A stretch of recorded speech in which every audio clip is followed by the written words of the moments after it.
देखिए,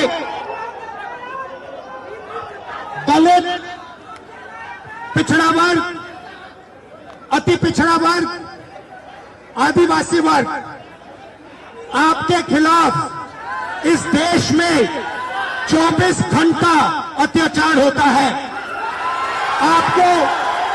आपको दबाया जाता है, आपको शिक्षा के सिस्टम में रोका जाता है, आपके खिलाफ पेपर लीक किया जाता है और आपके करियर को रोकने के लिए, खत्म करने के लिए किया जाता है। हमने 3 मांगे की हैं।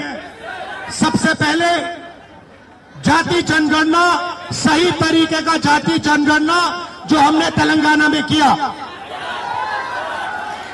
दूसरी बात, कानून, हिंदुस्तान का कानून है कि प्राइवेट कॉलेजेस और यूनिवर्सिटीज में आरक्षण होना चाहिए और ना नरेंद्र मोदी ना बिहार की सरकार उस कानून को लागू कर रही है। इसीलिए हम उन पर दबाव डालेंगे और जब तक, मैं बता रहा हूं, जैसे मैं यहां आया हूं ना, रोक नहीं पाए, वैसे ही नहीं रोक पाएंगे जब तक इन्होंने प्राइवेट इंस्टीट्यूशंस में रिजर्वेशन नहीं किया, तब तक हम आगे बढ़ते जाएंगे, लड़ते जाएंगे। हमने नरेंद्र मोदी से कहा, पार्लियामेंट में कहा, तुम्हें जाति जनगणना करना पड़ेगा। हमने उससे कहा कि तुम्हें संविधान को यहां माथे पर लगाना पड़ेगा। नरेंद्र मोदी जी ने आपके दबाव से डरकर जाति जनगणना हिंदुस्तान में घोषित किया है। आपके दबाव से डरकर उन्होंने कॉन्स्टिट्यूशन अपने माथे पर लगाया है। और 3 मांगे हैं। पहली मांग जाति जनगणना, दूसरी मांग प्राइवेट इंस्टीट्यूशंस में, प्राइवेट स्कूल्स और कॉलेजेस में रिजर्वेशन, अति पिछड़ा का, ओबीसी का, दलित का, आदिवासी का।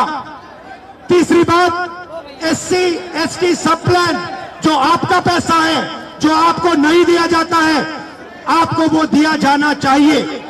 ये 3 चीजें कहने में आपसे आया था। आप एक बात समझिए, बिहार की पुलिस ने अभी मुझे रोकने की कोशिश की, रोक नहीं पाई। पता है क्यों नहीं रोक पाई?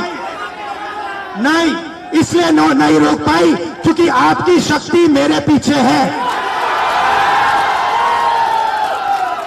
आपकी शक्ति मेरे पीछे है, इसीलिए कोई, दुनिया की कोई शक्ति उसको रोक नहीं सकती है।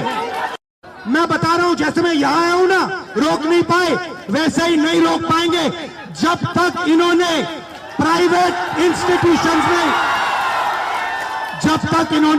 इंस्टीट्यूशंस में रिजर्वेशन नहीं किया, तब तक हम आगे बढ़ते जाएंगे, लड़ते जाएंगे।